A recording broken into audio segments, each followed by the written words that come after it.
Now, today, we are talking about the Albanese government's latest multi-billion-dollar spend. This time, a so-called rescue package for the Whyalla steelworks.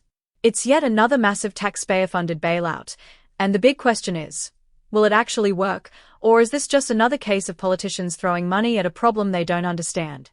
The Prime Minister, Anthony Albanese, along with South Australian Premier Peter Malinauskas, flew into Whyalla today to announce they'll be spending nearly $3 billion to keep the struggling steelworks afloat.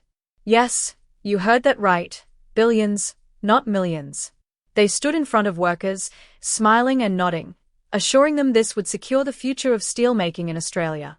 But let's take a step back and actually look at what's happening here. Whyalla steelworks have been in trouble for years. Sanjeev Gupta, the billionaire behind GFG Alliance, the company that owns the plant, was already handed $63 million in taxpayer funds to go green. That wasn't enough, apparently, and the government also promised hundreds of millions more for a so-called green hydrogen industry in South Australia. That miracle fuel, we were told, would make Whyalla the centerpiece of a green steel revolution. Yet here we are, not long after, with the same steelworks going under, and the same politicians now promising to fix it, again, with even more of your money. Albanese and Malinauskas are now saying they'll chip in $2.4 billion, dollar for dollar with Gupta, to keep the steelworks running and fund a transition to green steel.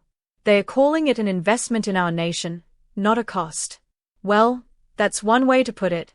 But what they are really doing is gambling with public money on an unproven technology, green hydrogen steelmaking, which hasn't been rolled out successfully anywhere at scale. It gets worse. The package includes $50 million to pay local suppliers who Gupta's company hasn't coughed up for, plus another $500 million just to keep the steelworks operating while they hunt for a new buyer. But here's the kicker. On top of that, they are throwing nearly $2 billion more to retrofit the mill so it can run on renewable energy.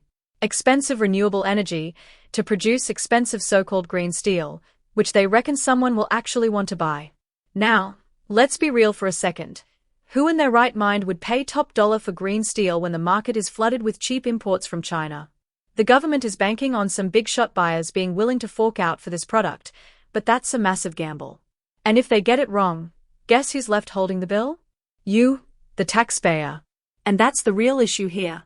The Albanese government keeps telling us they are making smart investments in the future, but their track record doesn't exactly inspire confidence. Does anyone seriously believe Albanese and Malinauskas, two blokes who have never run a business in their lives, suddenly know how to run a steelworks? Albanese, who has spent his entire career in politics, and Malinauskas, whose only private sector experience is as a checkout bloke at Woolies, are now convinced they can turn Whyalla into a global leader in green steel. It's a level of arrogance that's hard to ignore. And let's not forget, we've been down this road before. Governments promising the world, handing out taxpayer cash to prop up industries, only for them to collapse anyway. Even Malinauskas himself is starting to sound a little hesitant. While he still insists hydrogen is the future, he's now admitting that it might take a bit longer than they first thought. Fancy that. Maybe, just maybe, this green hydrogen revolution isn't quite ready yet. But instead of waiting to see if the technology can actually work at scale, they are plowing ahead with billions of dollars in funding anyway. Here's a simple question. If the government is so committed to keeping Australian businesses alive, why don't they start by cutting power prices instead of jacking them up with their relentless green energy schemes? Imagine how many struggling businesses could survive if electricity wasn't so expensive, maybe even a steelworks or two. But no, instead of fixing the fundamental issue, they are doubling down on an expensive, unproven experiment. It's a risky bet, and if it fails, as history suggests it might, then Australians will once again be left paying the price. That's all for today's coverage. Let us know your thoughts in the comments. Don't forget to like, subscribe, and hit that bell icon to stay updated on all the latest news. Cheers!